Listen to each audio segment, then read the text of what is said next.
distinguished authorities, praiseworthy organizers, precious translators, ladies and gentlemen, I feel very honored to be invited to this great, meaningful, particular, challenging conference, where we are urged not to simply celebrate the great commander, the great founder of the Republic of Turkey, but to rethink, discuss, meditate upon his vision.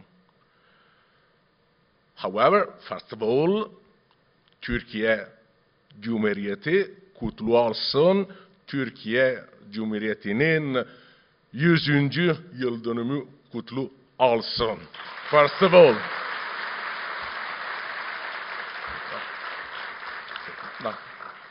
So you could test the level of my Turkish, and you can understand why I prefer speaking in English.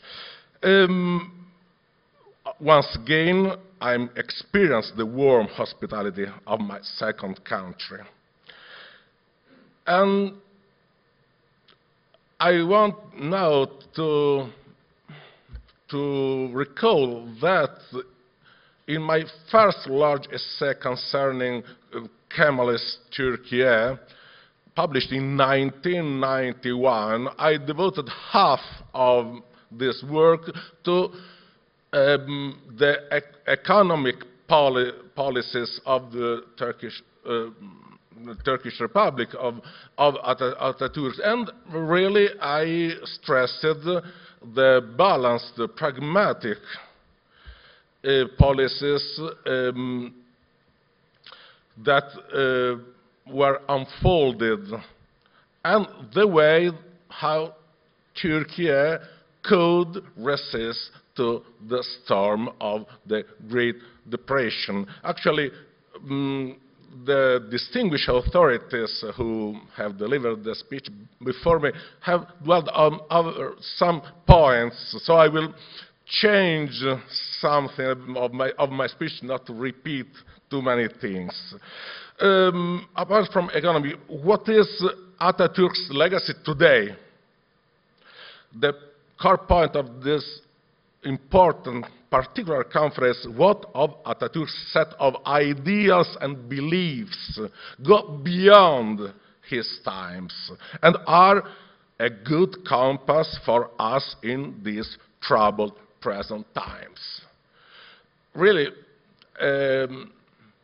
we are sons and daughters of our age, more than sons and daughters of our parents. Mustafa Kemal was a son of his age. He was a fervent positivist. He shared the opinions of any progressive middle-class man in Western Europe. Really, rethinking Atatürk is a perfect opportunity for rethinking the successes, the achievements, and also the problems, the failures of Western civilization. The great historian, Professor Zafer Toprak, alas, recently passed away, brilliantly argued that Atatürk's Republic of Turkey was the third Republic of France, the third French Republic carried to Anatolia. So there was a common atmosphere stretching from Lisbon to Constantinople. The up-to-date elites of the other countries generally shared the views, the aims, and the ideals of the Western elites and of the Western men of the street. But under the surface of this common sentiment, a great divide could be noticed. Both the Western elites and the Western man of the street thought that the West deserved to have a leading role. The ruling classes thought that the West had the right to rule the rest of the world. The socialists did not. However, they thought that an ideology shaped in the West was the key for the redemption of the whole world. A really key, rooted in the tradition of Western philosophy. So even the socialists, albeit criticized capitalism, imperialists, shared a deeply Western attitude. But outside the West, many thinkers and politically committed people thought that the adoption of Western civilization should not have meant annihilation of the different cultures. Thus, Atatürk firmly believed that in the world many cultures and one civilization existed. Indeed, he never used the plural form for the word civilization. And undoubtedly the features, the size of this civilization prompted by the great leader were the features of the up-to-date Western civilization of his time. But he did not think that the West had the right to rule the rest of the world. This is the greatest difference, an important difference. Quite the opposite. He thought that the rest of the world had to free itself from the rule of the Western powers, like Turkey had. He thought that all the nations had equal rank, so he was a nationalist in the best way, inasmuch he strongly loved his own nation, his home country, defended its individuality, but did not aim at ruling or imposing his views to other peoples outside the boundaries of the new state he had created. Now, looking at the present times, an observer could argue that situation has completely changed compared to Atatürk's times. In the world, there is one culture, as comprehensive, coherent, practical, and alive culture. The other cultures are little more than folklore. People can wear their own traditional local clothes, but have got their GSM, watch TV, from TV and social media, are scouted in one model of life and so on. If they still have not got these tools and devices yet, generally long for having them. People who are really detached from the practical everyday life global culture are very few. This culture can be gently defined global, but as a matter of fact is the enjoyed or desired or dreamt Western way of life with the tools and devices of the modern technology. Thus, the world is anthropologically much less plural than 1 century ago. In this first century of the Republic of Turkey, the world has been westernized much more than in the former one, when the Western powers directly or indirectly ruled nearly the whole world, nearly all the planet.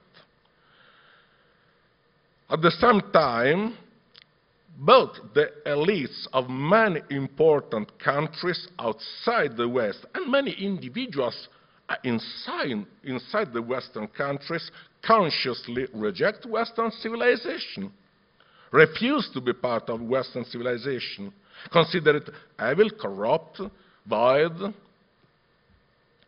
In other words, now we are experiencing a single global culture and mostly as a reaction, a revival of peculiar identities at individual level and a latent clash of civilizations at international level. In this situation, at least two big paradoxes can be observed. The first one is that for billions of human beings outside the West still is the area of freedom, while at the same time in the West, individual freedoms are at stake in such a new way that many people fail to understand. Many people outside the West experience and suffer the old traditional forms of authoritarian rule. For example, let's think about Afghanistani women, an example. The Western people apparently are freer than ever, but they are no longer citizens. They are subjects, because their political power has been transferred to supranational institutions. The second paradox is that the West still thinks to have the right to dictate to the rest of the world what is right, what is wrong. At the same time, the West seems ashamed of its own history, is affected by a strange self-denial. The absurdities of the politically correct and the so-called cancel culture show a neurotic, perhaps psychotic relationship of the West with itself. The West is like a man. Now, the West is like a man screaming night and day to the people around him, "Forgive me for my past misdeeds and be like me," at the same time. And why the globalist elites encourage such a mentality? Because they dislike not the evil but the good of the Western civilization. Quite the opposite, Atatürk challenged Western imperialism, defeated Western imperialism, but loved the good of Western cultures and civilization. In this context, it's urgent and useful to shape an up-to-date Kemalism. The basic values of Kemalism deserve to be defended. Obviously, devoid of the rhetoric of the fight of the brightness against darkness. This is no longer a convincing rhetoric, neither in Turkey nor in the rest of the world. Because now in the West there are elites who reproach the majority of population, arguing that the majority of population is not enlightened, is racist, and so on, for example. Such a rhetoric is a tool of consolation or self-reassurance, but it is not convincing and up-to-date.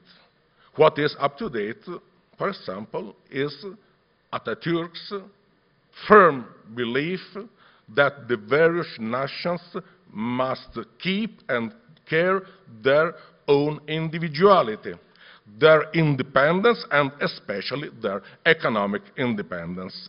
About this topic, the distinguished former speakers have spent very important and praiseworthy words.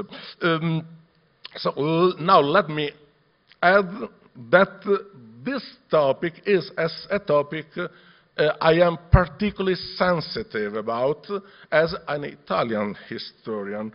You know, during the War of Independence, especially in the years 1919, 1921, the Italian policymakers aimed at establishing an economic monopoly in the southwestern Anatolia. On the basis of hundreds of documents, and not with the purpose of flattering this distinguished audience, I can assure that the Italian policymakers really from the very beginning did not share the aggressive policy prompted by the British Prime Minister David Lloyd George. From the very beginning, Italy disliked, did not share such an attitude. In the first months, this was French attitude as well. Then the French changed, slowly changed their Turkish policy. Lloyd George went on with the Turkish policy leading to the Sèvres peace treaty. I can assure that really Italian governments and the vast majority of Italian public opinion did not share such an attitude. And they supported the nationalist forces, for example, Turkish guerrilla in southern western Anatolia. The Italian areas of occupation were very comfortable hubs for Demirci Mehmet Efe and other important guerrilla leaders. And they provided weapons and munitions to the national forces, and they supported the territorial claims of the nationalist movement. However, the Italians had a colonialist attitude. They pursued a light, soft colonialism. Well, Mustafa Kemal and his comrades repeatedly warned their Italian interlocutors that they would not accept either a heavy or a soft loss of sovereignty. But the Italian ministers, diplomats, agents, authorities generally preferred thinking that one day the Turkish nationalists would change attitude. Actually, among them, one did. In March 1921, the delegate of the Ankara government at the London conference, Bekir Sami, later Bekir Sami Kunduh, signed two agreements with the French Minister of Foreign Affairs, Briand, and with the Italian Minister of Foreign Affairs, Sforza. On the basis of these two agreements, areas of economic hegemony were granted to France and Italy. But in Ankara, these two agreements were firmly repudiated, and Bekir Sami no longer was appointed for relevant duties. In other words, the leaders of the national movement were absolutely serious and sincere in their defense of economic independence. And we know that at Lausanne, in the Lausanne conference, the harshest debates, the harshest negotiations were about the economic terms of the peace, the economic sides of the peace. And this is a great lesson today, because now in the areas still dominated by the Western elites, a dramatic process of concentration of wealth and power is in progress. The national parliaments and governments have lost de facto, filen, or de jure, canunen, almost the totality of their prerogatives. We could argue that national sovereignty in the West is over. National sovereignty for the great leader, for the great founder, was quite important, and it is still very important, because this loss of national sovereignty has not led to a brotherly union of nations, but to the total domain of selected circles who are not submitted to whatever democratic scrutiny. And this is a dramatic problem. In the 20th century, Atatürk was the great model of the nationalist and progressive leaders of the so-called Third World. You know better than me that personalities like Che Guevara, like Nehru, like Bourguiba strongly admired Atatürk.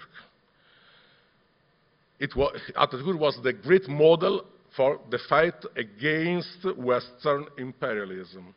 In the 21st century, Atatürk could be the perfect model for audacious Western statesmen in their fight for the liberation of the Western peoples from their own elites.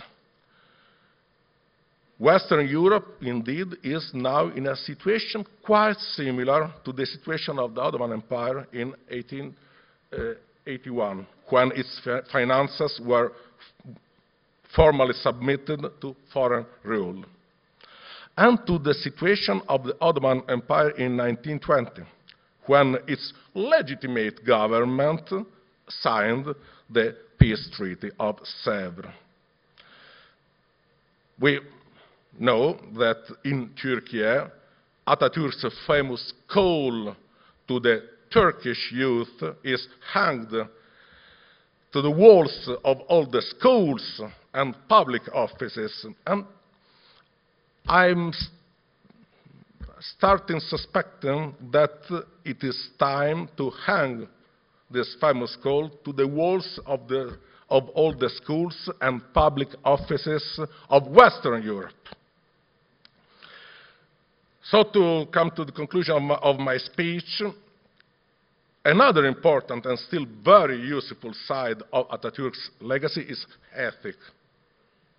The balance between individual freedom, a commitment to the community. Also, in this field, we can admire Atatürk's balanced, pragmatic, and open-minded vision. He wanted people to be psychologically free.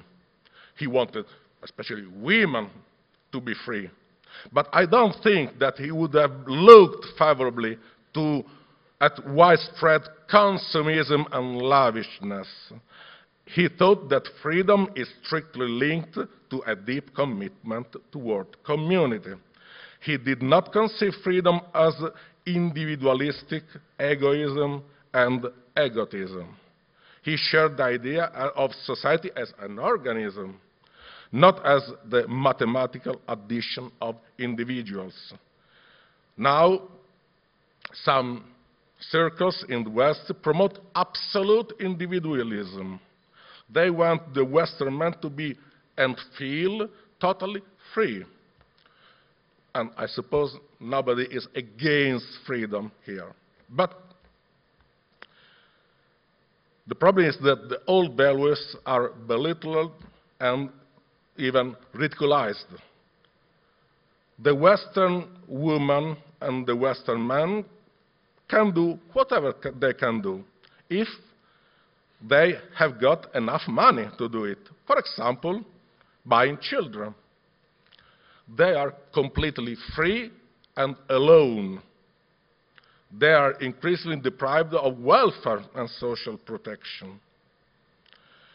They are encouraged to be the God of themselves without an external measure for the evaluation of their behavior. This is completely against Atatürk's vision. It was an austere, serious vision of life, of the meaning of life. And indeed, the old bourgeoisie was not like this. The late 19th century bourgeoisie was not like this, and Atatürk was not educated like this. It preached austerity and disliked the lavishness of aristocracy. Yes, there was plenty of hypocrisy in the moralism of the old middle class. I am a historian, like other speakers are, and we historians know that we never must mythologize the past. The past is beautiful because it's past. Yet, we must inquire, we must think about if the absence of an ideological pattern pushing the individuals to self-control and responsibility is sustainable for a society. If the mere sum of a lot of the individuals can be called a society. Atatürk prompted a strong sense of belonging to superior community, a sense of belonging fed, for example, with festival days aimed at celebrating the most important steps of the War of Independence, of the Turkish Revolution, from the landing to Samsun to the proclamation of the Republic. These festival days obviously are remembrance of the past, but some of them bring beautiful names that appeal to the young generations, to youth. You know better than me, 23 April Day is the feast of national sovereignty and of the children. It is so sweet. And 19 May is the day of the remembrance of Atatürk, of youth and sport. And 24 November is the day of the teacher. You can understand that I particularly love this day. So to come back to the second mentioned paradox of current Western culture, Atatürk still teaches us the importance of national pride. So, sure, national pride is wrong and dangerous when associated to militarism and to aggressive policies. But this was not the spirit of Atatürk's idea of national pride. The perfect representation of the idea of national pride is the speech he delivered in occasion of the 10th anniversary of the Republic.